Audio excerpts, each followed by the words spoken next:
and so I've kind of moved in, and so I'll be here on a permanent basis, which is really cool. We also have another new person. Hey, come on in, folks. Jennifer Pierce right here took Patrick Gammon's spot, and so we're so happy to have her. She's fairly new to the area.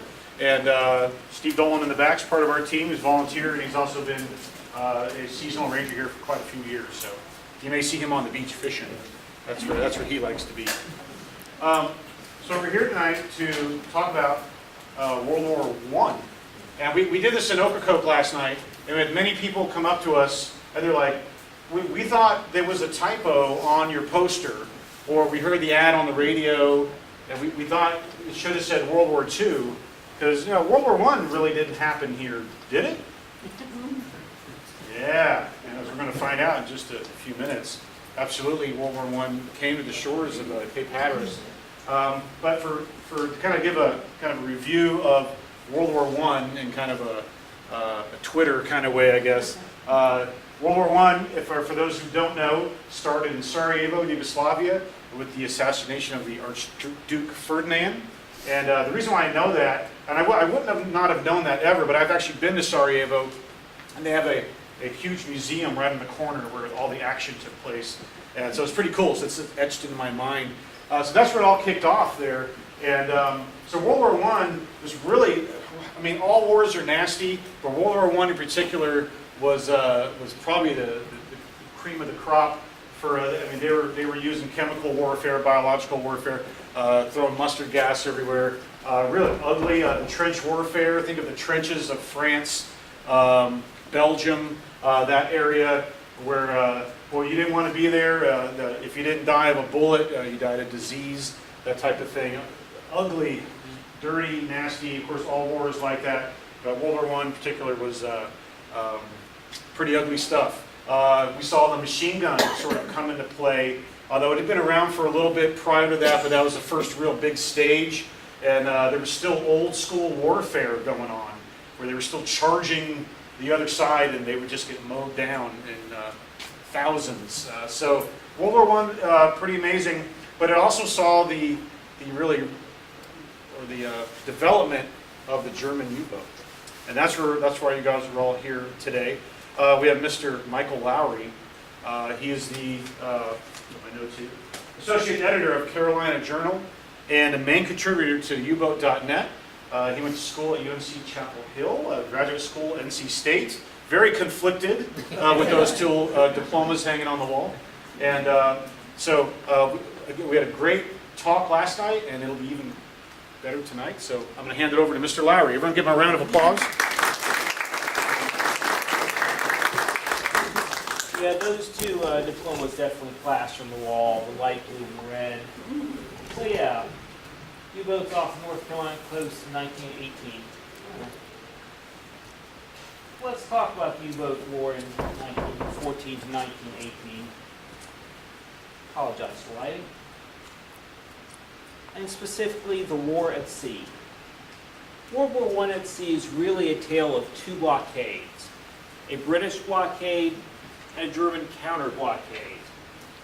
1914, Germany had the world's second most powerful navy. Well, that doesn't do you much good if your next door neighbor across the sea has the world's largest navy. That would, of course, be Great Britain. Notice the geography involved here. The Germans fully expected the British to blockade them.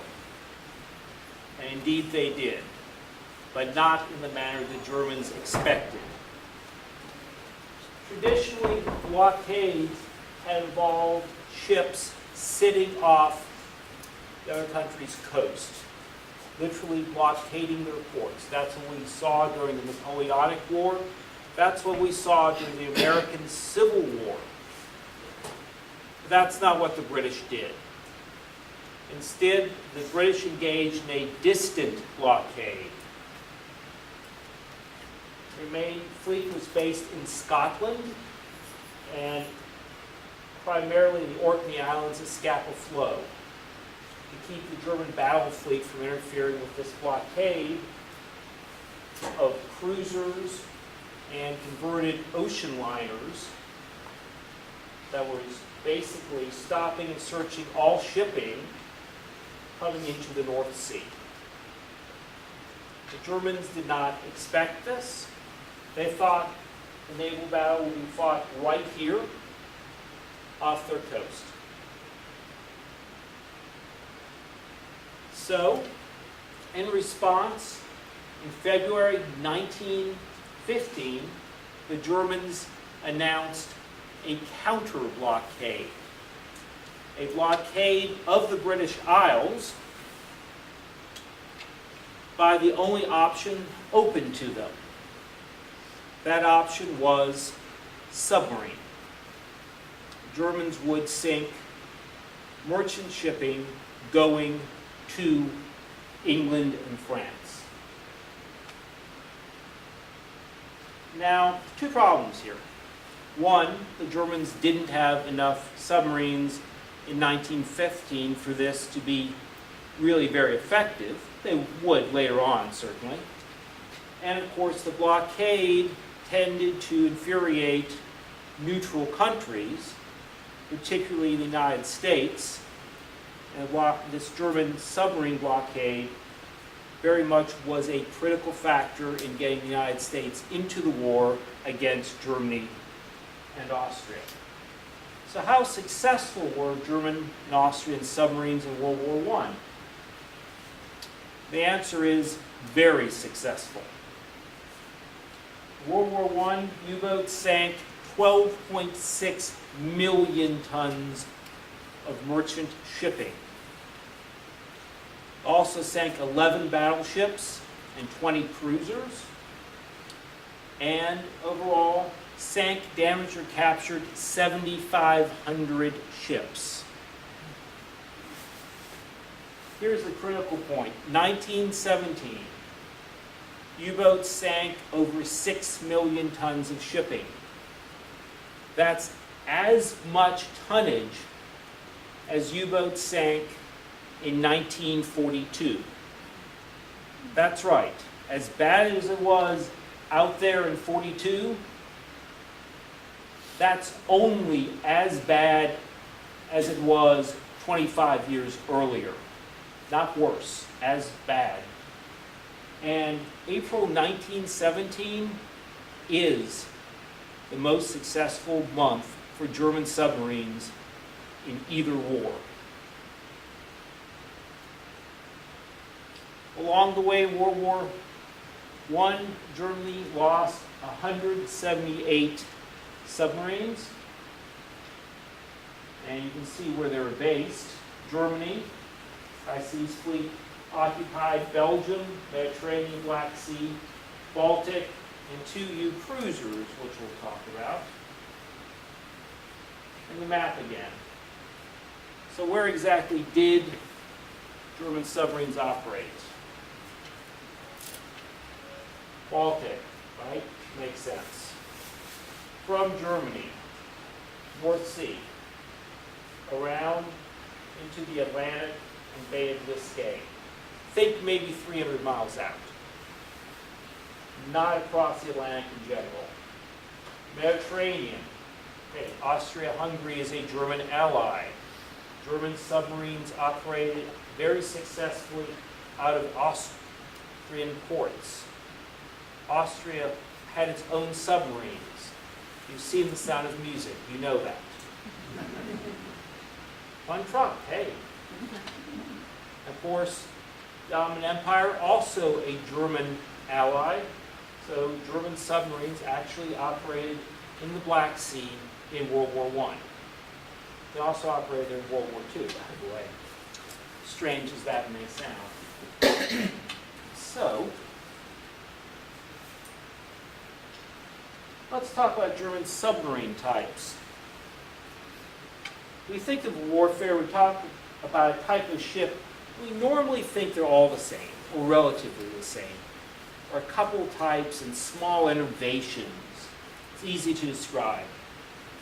It's not so easy to describe in World War I for Germany, because we have little submarines and we have big submarines. okay? I'd like to point out in particular these, the diesel-powered ocean-going boats, about 750 tons. That is the standard production submarine for Germany at the beginning of the war. And those are the boats that are among the most successful during the war.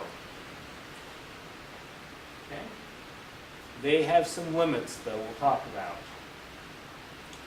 So how do we get submarines, German submarines, to the United States during World War I?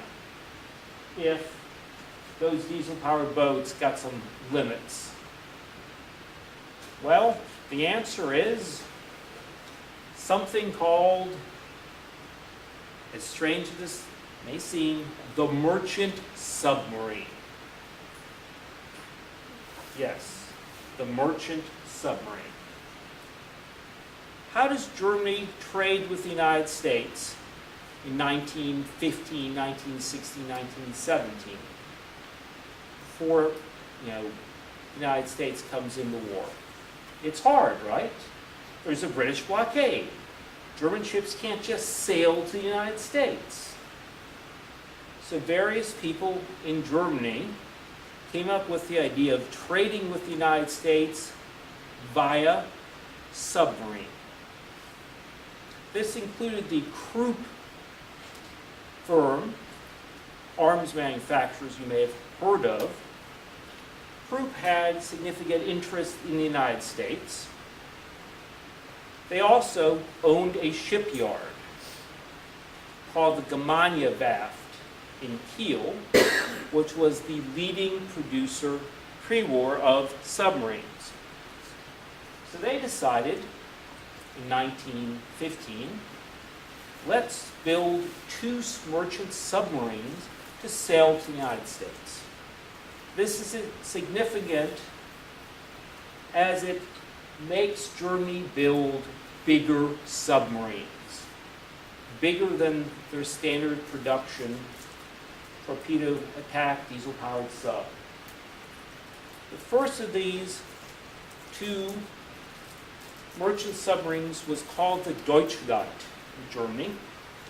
It showed up in Baltimore, Maryland, in July 1916. It makes a repeat appearance in Newport later in the year. The second boat was the Bremen, named after a city in Germany, Port City. It sailed, never got to the United States. It is, in other words, quite missing. One of the things I do is work with divers to locate and identify submarine wrecks. Trust me, if you want to know what's like the most missing thing out there, it's the Bremen. Because I don't even know where to begin to look. Somewhere between Germany and the United States. It's in the bottom of the ocean. We don't know where, we don't know why, but probably accidental. Something else showed up in the United States in Newport in 1916. It's the U-53, German standard production torpedo attack boat.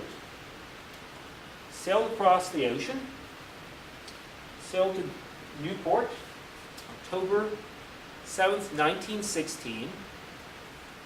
Pulled into the port, gave tours, had American officers on board. It did not, repeat, not refuel. Sailed out harbor that day, sank 5 merchant ships off the coast in international waters.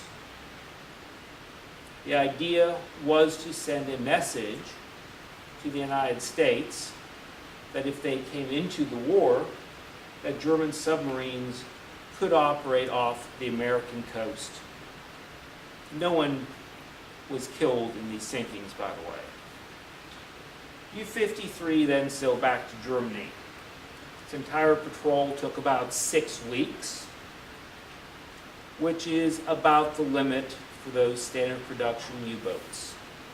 Typically doing month to 5-week patrols. In other words, they could sail across the ocean, but couldn't operate in American waters very long.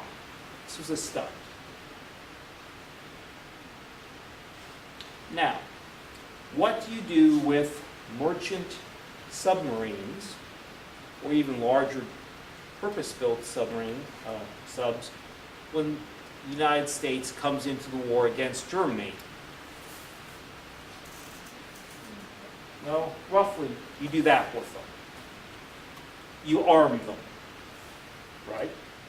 Seem logical? Note in particular the guns. Rather large caliber. In fact, 2 guns. These are of 5.9 inches, 150 millimeter. That's the sort of armament that a cruiser would be armed with at the time. Hence, these submarines came to be known as, that's right, U cruisers. The idea being to use superior gun armament to sink merchant ships, even if the merchant ships were themselves defensively armed with a deck gun to ward off attack. They didn't use torpedoes at this point? Oh, yeah, they used torpedoes. Sure, these submarines also had torpedo tubes, but the idea was very much a surface gun-driven sinking model. U-boats do a lot of business in 1916, 1917 by sinking ships with their deck gun. Particularly if they're unarmed, it's, submarine shows up, fires a shot across the bow, crew abandons ship, and then the U-boat sinks the ship either with scuttling charges, with a torpedo to sink it if it's big, so it goes down reasonably quickly, or by gunnery after the crew's off. Okay. Now, the United States is in the war, okay, against Germany. Germany has a small number of large submarines that can get to the United States and operate there for some period of time. When did these big German subs start appearing off the United States? Was it 1917? Surprisingly not. You would think it would happen very early in, the attempt to demoralize the American public, to attempt to force the U.S. Navy to deploy ships not to Europe, but in American coastal waters, because the American coast is huge. Didn't happen. In fact, during the war, exactly 5 U-boats crossed over to operate off the American and Canadian coast, beginning in April 1918. 3 of these were converted merchant U-boats, the 151, the 155, and the 156. Note the 156 sank in a mine in the North Sea on its way back home. Now, the other 2 boats, the U-140 and the U-117, are of particular interest because those are the 2 boats that got far enough south to where they were off the North Carolina coast.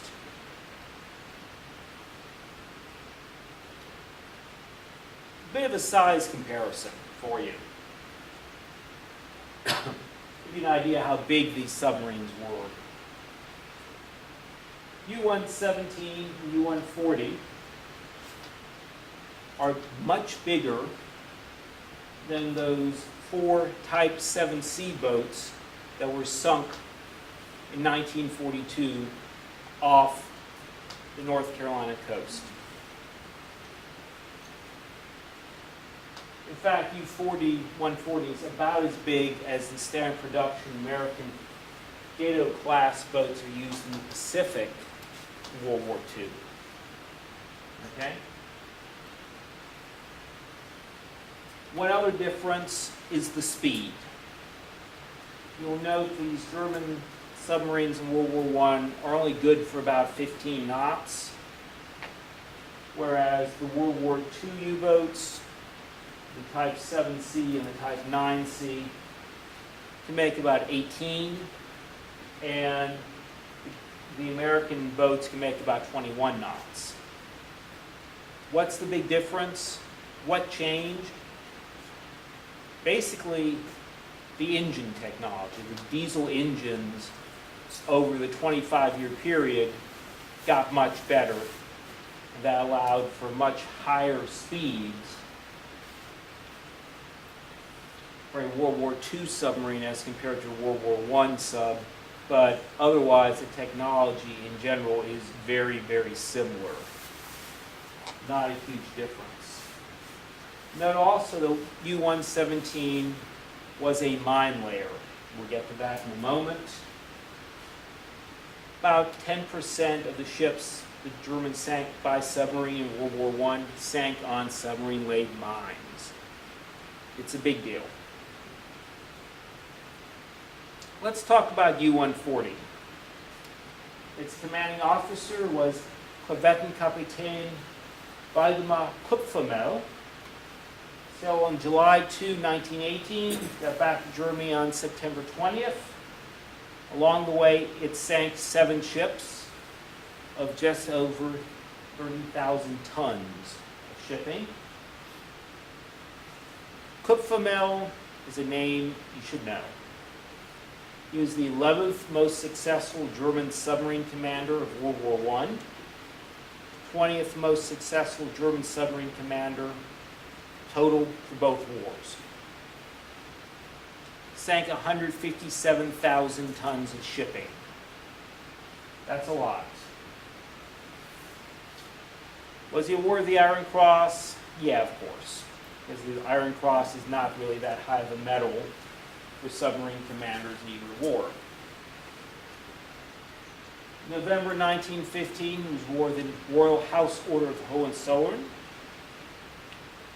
And then, December 1917, the Pour le Mérite, which is the highest medal a relatively junior officer could receive. Only 29 U-boat commanders were awarded the Pour le Mérite in World War I. Kupfermel had previously commanded U-35. U-35, the World War I U-35, is the most successful submarine ever. Its commanders sank more than 500,000 tons with it. Kupfermel took U-35 to the Mediterranean. He later commanded all submarines in the Mediterranean before taking the U-cruiser U-151 on its first tour off the African coast. Here's a picture. Note the 2 big guns, the 2 150 millimeter guns on it, almost 300 feet long. And you can't really see it well, but those are the plans for the boat in color. U-140's war diary survives. Actually, the war diaries of all German World War I submarines survive. So we know what they did. In this case, you can see its plot map as it goes along, eventually gets to the North Carolina coast. Okay, let's talk about the specifics here a bit. By August 4th, 1918, U-140 is off the Virginia coast and sinks the large armed tanker O.B. Jennings after a 22-minute gunnery duel. U-cruiser gunnery power. Next day, it's 110 miles east of Cape Hatteras, where it sinks a schooner named Stanley M. Seaman. It then turns towards the North Carolina coast. where it cites two vessels, a American steamer with the name of Merak, very American name, right? Merak, actually an ex-Dutch vessel, in case you're wondering about the name. Merak was sailing from Norfolk to Chile with a cargo of coal. The second vessel was the Diamond Shoals light vessel. Kupfermel, following standard practice, put a shell across the bow of both vessels. The "Hello, I'm here, you will please stop." Merak decided not to stop. It got shelled. It then ran aground. The crew abandoned ship. U-140 would proceed to sink it with a single torpedo after it was aground. The Diamond Shoals light vessel, well, it responded to these actions by sending radio signals warning other ships of the presence of a German submarine. Kupfermel did not particularly appreciate this, as you might imagine, and he ordered some shells fired at the light vessel.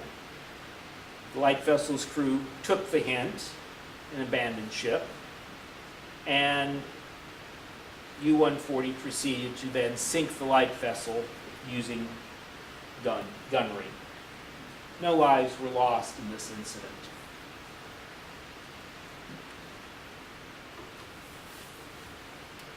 Here's the second page of the war diary describing what happened. No, I don't expect you to read it in German. But if anyone would like a copy, I can email it to them. Just get in touch with me afterwards. Also preserved is the official statement about it. This is how the Americans did it, which is just free form. Tell me what happened. And we'll compare and contrast that with the British in a moment. The other sinking off the North Carolina coast involved the U-117. Under Kapitänleutnant Otto Porsche, not quite as distinguished a commander. Spent most of the war in command of mine-laying U-boats, with moderate success, but they're mine-laying U-boats that had very limited torpedo attack capacity. On this patrol off the North Carolina coast, it sank 20 ships, totaling 27,000 tons, and damaged 4 more, including a large vessel we'll talk about in a moment. That 20 ships, by the way, includes 8 small fishing vessels. It happened a lot in World War I. Here's your size comparison. This is U-117 sister ship, U-118. After it had surrendered at the end of the war, it ran aground while under tow off Hastings in England, and it'll give you a size comparison. You see how small the people are and how big that 150 millimeter gun is. This is U-117's, it's called Vega plot map, coming across the ocean. The mine layer, its first stop was, like all good visitors in the United States, New Jersey. Right here. Okay, everyone wants to go to New Jersey first, right? Where it laid some mines. It then continues south to lay more mines off the Delaware and Virginia coast. And its intention was to lay the last of its mines off the Wimple Shoal buoy near Cape Hatteras. While it was doing this, it sighted something. Yes, that something would be a tanker by the name of Merlot, a very large British tanker, actually, sailing from New Orleans for Norfolk en route to the Thames estuary in Britain. Porsche decided to suspend mine laying and instead go to torpedo attack mode. Yes, these things had torpedo tubes in the bow. And fire on the tanker. This is U-117's War Diary. And middle of the page.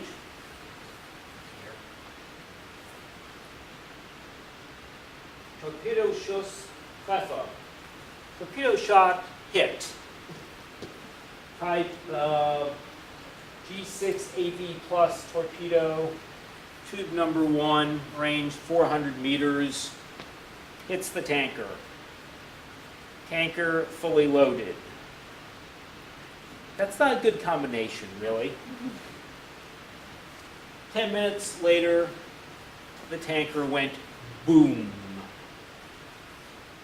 However, by that point, the crew had decided they really should get off board. They had abandoned ship.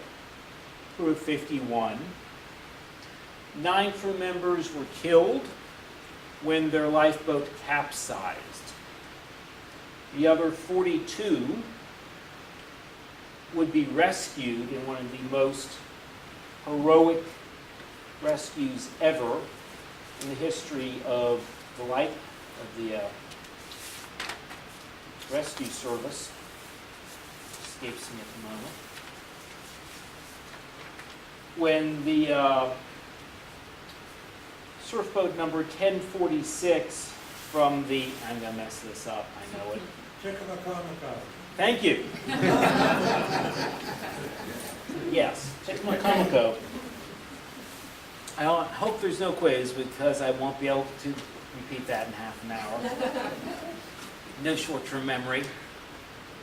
Chickamaucomico rescue boat came out, and the 6-member crew performed the most amazing rescues in American history, with the fires so intense that it blistered the paint on the boat. A rescue that took like 8 hours. We were able to retrieve those lifeboats and bring them into shore. The crew was rewarded with gold medals from the British government, as well as the Grand Cross and the American Cross of Honor for their efforts. This is basically the most recognized rescue in the history of what would become the Coast Guard, or would be brought into the Coast Guard. That's not the end of the story. We also have available today, if you're researching it, the British Master's Statement, Merlot's Master's Statement about the sinking. Note the British, being more organized than the Americans, actually have questionnaires instead of just tell us what you know. So got that if anyone needs it. Oh yes, but that's also not the end of the story, because we have the USS Minnesota. It's a pre-dreadnought battleship. August 29th, 1918, well off Delaware, it ran into one of U-117's mines. It almost sank. Repairs took 5 months, and had the mine hit elsewhere, it would have joined the other 11 battleships sunk by U-boats during World War I.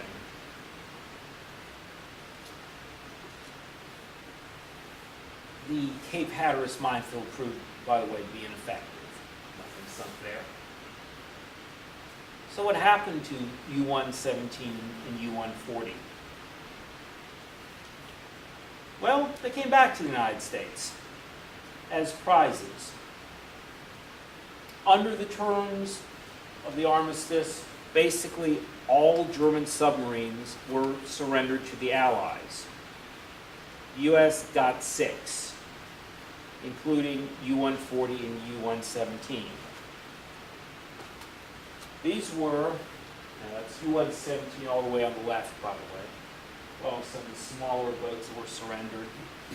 U-140 and U-117 were sunk off the Virginia coast in the summer of 1921 in military exercises.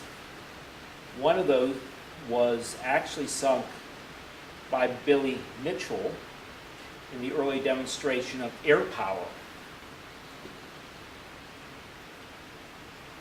Okay, that's about it. So if you have any questions, I'll gladly, take them. And there's one of the subjects. Yeah. Diesel submarines only become effective about 1910, when kind of modern diesel engines are fitted to submarines. There are lots of attempts to produce diesel submarines in the first decade of the 20th century. So you had things that are like paraffin-powered, gasoline-powered, which is not very effective, and eventually you get diesel-powered. You also have attempts to fit steam engines to submarines, which also did not prove to be particularly effective. And I thought the cruiser subs were the big guns, so they actually submerged. Yeah. Well, they submarines in World War I submerged relatively little. U-140 on that long trip to the United States and back covered over 10,000 miles. Less than 100 of that was submerged. So they're mainly on the surface. Why? Because there's no air threat. There's nothing to push them underwater. Okay?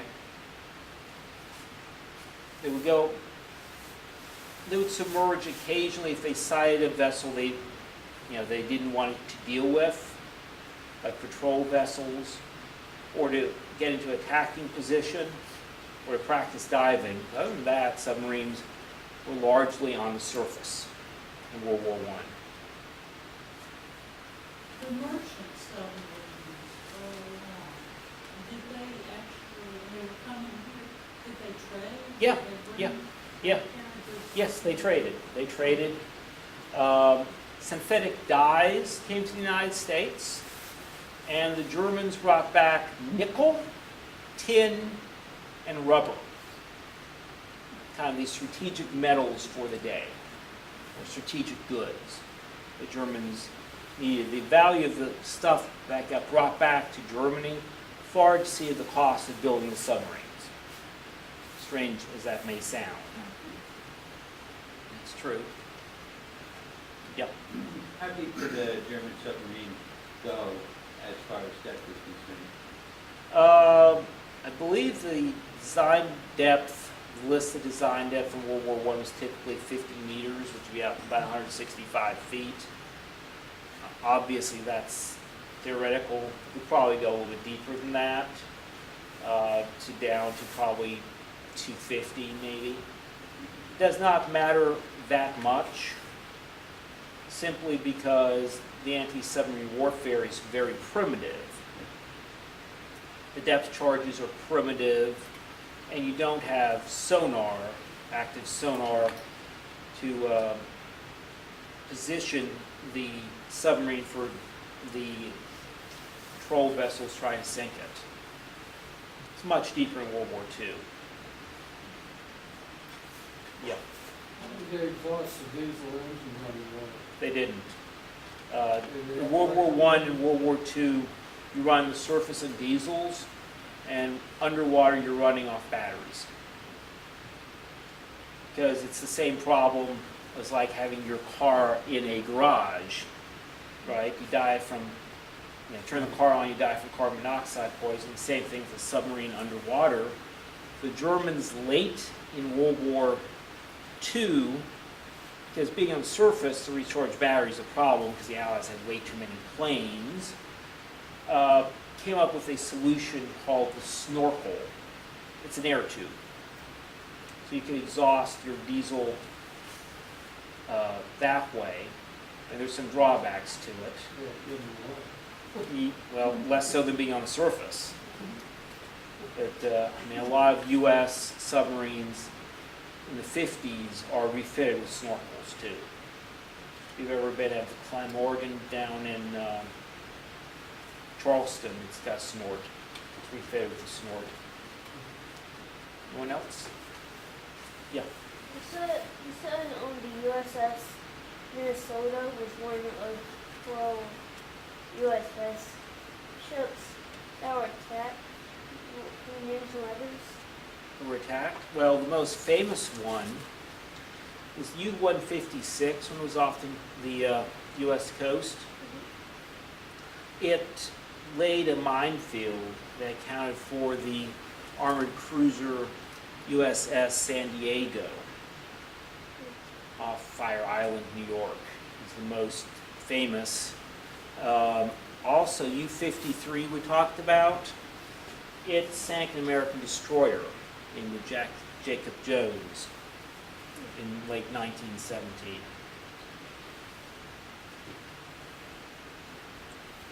What happened with Rocher after the war? Pardon? What happened with the commander after the war? Rocher, I really don't know. That's one of the unfortunate things about doing submarine research is sometimes it's hard to know what people did. Apparently did not become a high-ranking officer in World War II, as far as I know. I don't even know when he died. He was awarded the Royal House Order of Hohenzollern for his patrol off the North Carolina coast. One of the 83 commanders to earn that award. But not sure. Kupfermel died in 1934. The Germans named a submarine tender for him in World War II. So he's much better known than Rocher. I like to know what happened to Rocher, but unfortunately it's sometimes hard to track people down. Yeah. Did the German submarines in World War I operate on the U.S. coast any further south than North Carolina? Nope. This is as far south as they got. Cape Hatteras is about it. And they did not travel to South America? No. The World War I at sea, the submarine campaign is more coastal than it is in World War II, where it's very oceanic. World War I is mainly coastal, 300 miles out into the Atlantic, because the U-boats didn't need to go further than that, and Mediterranean, etc. World War II is much more everywhere, including a little bit in the Pacific. Yeah. Have you done research on this in Germany, and have Germans been cooperative? They have logs, they have museums and things like that where you can go do the work? Actually, you don't have to go to Germany. You can go to College Park, Maryland, or to Atlanta, or write the U.S. National Archives a big check. Why? Because in 1945, the German naval archives were captured by the British. The Brits allowed the Americans to make a microfilm copy of everything. And to this day, the U.S. National Archives sells copies of those microfilms. So I own way too many microfilms that have now become way too expensive as the price of silver has gone up. So the original logs have now been returned to the Germans, and they're in Freiburg, Germany. I should actually not say logs, these are war diaries. A log is separate. War diaries survive. Logs survive for maybe a quarter of U-boats. I do know people who have looked at the original documents in Freiburg, and if needed, I can get them to make me copies of specific things. The British and American documents I referenced are held at the National Archives in Kew, England, outside London. And there are people that go there and research those. And all this material is now freely available. Okay, you got to pay to get it, but you can get it, which was not the case until basically the 1960s. And was when the first American researcher got access to these primary source documents. They really only became public in the 1980s, in some cases in the 1990s. Because the Brits, in some cases, for the more embarrassing blunders, slapped a 75-year secret span on some of their documents. Like their destroyers running into their own minefields, things like that. They didn't want to talk about. Their merchant ships running over their own submarines. Embarrassing things like that we shan't talk about. Yeah. Any more questions? Yeah. I presume they had communications between U-boats, or U-boat command, or were they on their own? Largely on their own. Yeah. U-boats did certainly have radios. They have a very nice model across the street of U-140. If you're ever at the little museum at the lighthouse, and you'll see it has its radio masts up. I don't think you can see it on those, but yeah, they had 2 radio masts, the wires strung between them. You could also use the jumper wires to electrify them to send and receive at a restricted range. But unlike World War II, there was no central U-boat command. Basically, commanders got like a 1-page instruction sheet. This is what you're supposed to do. To your mine layer, lay mines there, and then operate in this area and come back in like 2 weeks. That's about it. Yeah, and sometimes they'd even change their patrol stations because the commander didn't find anything, which can make things interesting for everyone involved. Anything else? Yeah. You mentioned earlier that you work with divers. Yeah. Can you talk a little bit about the laws governing diving on U-boats and how they're protected and this sort of thing? Well, warships are not subject to the laws of salvage. They remain the property of the country they sailed for. So a German World War I submarine is still the property of the German government. A German World War II submarine is still the property of the German government. A U.S. submarine sunk in the Pacific, still American property.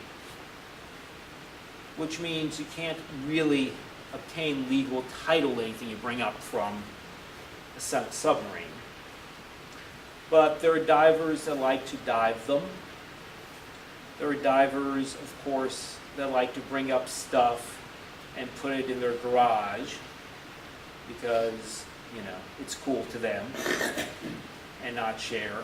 So what I do is I work with divers to, if they find a wreck, to help them figure out what it is and what it can be. Typically, I'm working off the location. Like, where is this? Okay, what is this? What type of submarine? Is that enough to identify it? And if not, okay, tell me more about it so we can identify it. And I also will figure out what the implications are for understanding other losses. Typically for World War I U-boat, you identify it by trying to scrub the propellers because they're identifying markings on them. If you can't get to the props, then it gets hard. If you're lucky, everything is so unique from location or everything else that we can get an identification just from that. Particularly stuff off the Belgian coast, Flanders, which is heavily mined, is just a pain because you really need prop markings because almost anything that type of loss could be there. But we're getting there. Our knowledge improves every year. More submarine wrecks get found.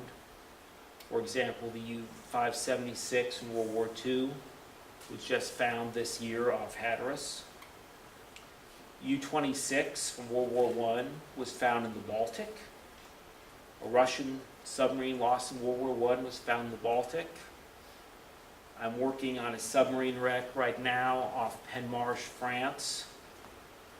About 300 feet of water. Probably U-84.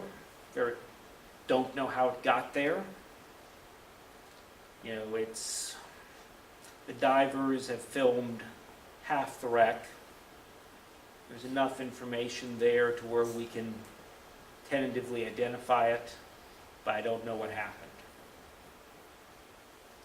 You know, so, you know, it's difficult. I also work on British wrecks as well, British submarine wrecks. Same sorts of issues. It can be frustrating sometimes. And it's a process that can take years, literally. Yeah. Just a source of information, the ship's bell from lightship number 71 has been brought up and is on display at the graveyard of the Atlantic Museum. Cool. Cool. Unfortunately, to get back to how you identify a submarine wreck, I will say the divers bring up a lot of stuff under the mistaken belief that this part of the U-boat, this part of the submarine, will let us identify it, and you know, then it ends up in their garage or their living room. So we really can't. It's actually identifying submarine wrecks through numbers on pieces really doesn't work, with one known exception. You identify a British submarine off its gun. You can't a German. Cannot identify a submarine from its binnacle. Trust me. We tried. Somebody brought one up. It's British. Some countries care more than others about finding, identifying missing submarines as well. British, not so much necessarily. Any additional questions? Just curious how you got into this. The internet's Did you have one of those little subs in the bathtub like that? I was always interested in war at sea, and then I came across a really good book in a bookstore about 20 years ago. It had a lot of good information about World War I at sea, and you know, that got me hooked. In some ways it's less depressing because World War II from 1943 on, you know, U-boats don't do anything. They're completely defeated.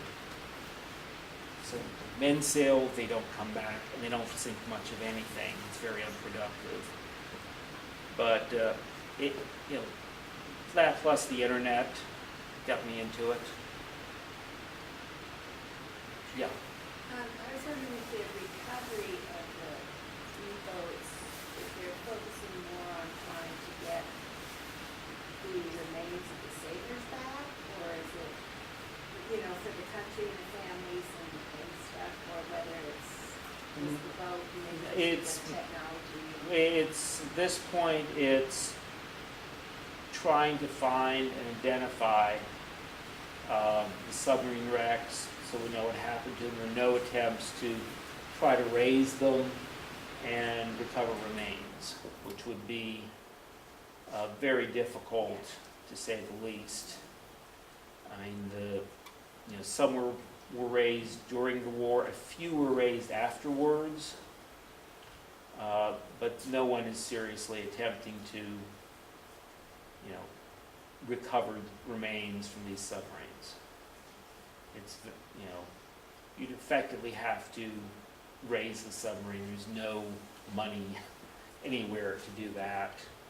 Just diving, actually entering them, you're entering a war grave, would be extremely dangerous. If you've ever read Shadow Divers, you can get an idea of the issues involved. Yeah. Yes.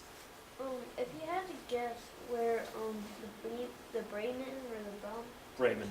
the Bremen, if you had to guess where, like, if it was off the coast of a country, what country do you think it would be? It's, if it got into the Atlantic, it's probably in the middle of the Atlantic, somewhere between Scotland and the United States.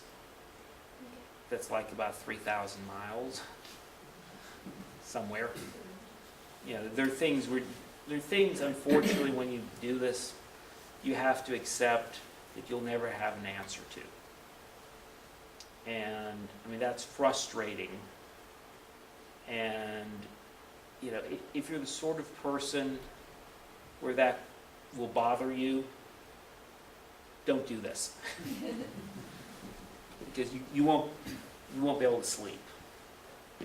It's, at times, this is very much like reading a detective novel with the last 15 pages cut out, where you think you know what happened, but you're not really 100% sure. You can't prove it.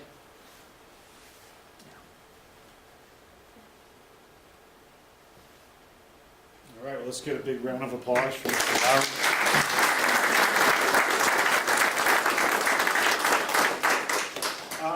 I grew up in way out west in Concord, California, and you're probably like, well, that sounds really boring. And it was kind of boring growing up in Concord, California. I cannot imagine growing up here with this cool history of World War I U-boats, World War II U-boats, hanging around right in your backyard. That blows me away. That didn't happen in Concord, California. No German U-boats milling around. With some other crazy stuff milling around. In the 60s, California in the 60s, it got a little soupy there with crazy people, flowers in their hair, all that type of stuff. But Hatteras Island, the history here is off the charts. It blows my mind every time we have one of these, or I talk to some of you folks in the audience here who I know, and some folks I don't know, who have this really cool angle of what it's like to know the history here and to be from here. And I always learn something new. Every time this is the second time I've seen this U-boat talk, and I learned something new. When I talk to somebody in the audience here about us, they know, oh yeah, my grandfather was on a boat that was hit by a U-boat or something. That's unbelievable to me. It blows my mind. So I'm so happy, these are my two little guys up here, that they get to grow up. They get to grow up on this really cool place where history really is still alive and it's still moving, it's still churning. So I want to thank you all for coming. We're hoping to do maybe another one of these. We're hoping. We're still trying to line up some folks. You'll see the posters up in the post office, and we do the radio and all that stuff. We're hoping. So thank you all for coming. You all have a great evening. Oh, yeah, you bet. Joanne and Barbara here, they have brought pictures there.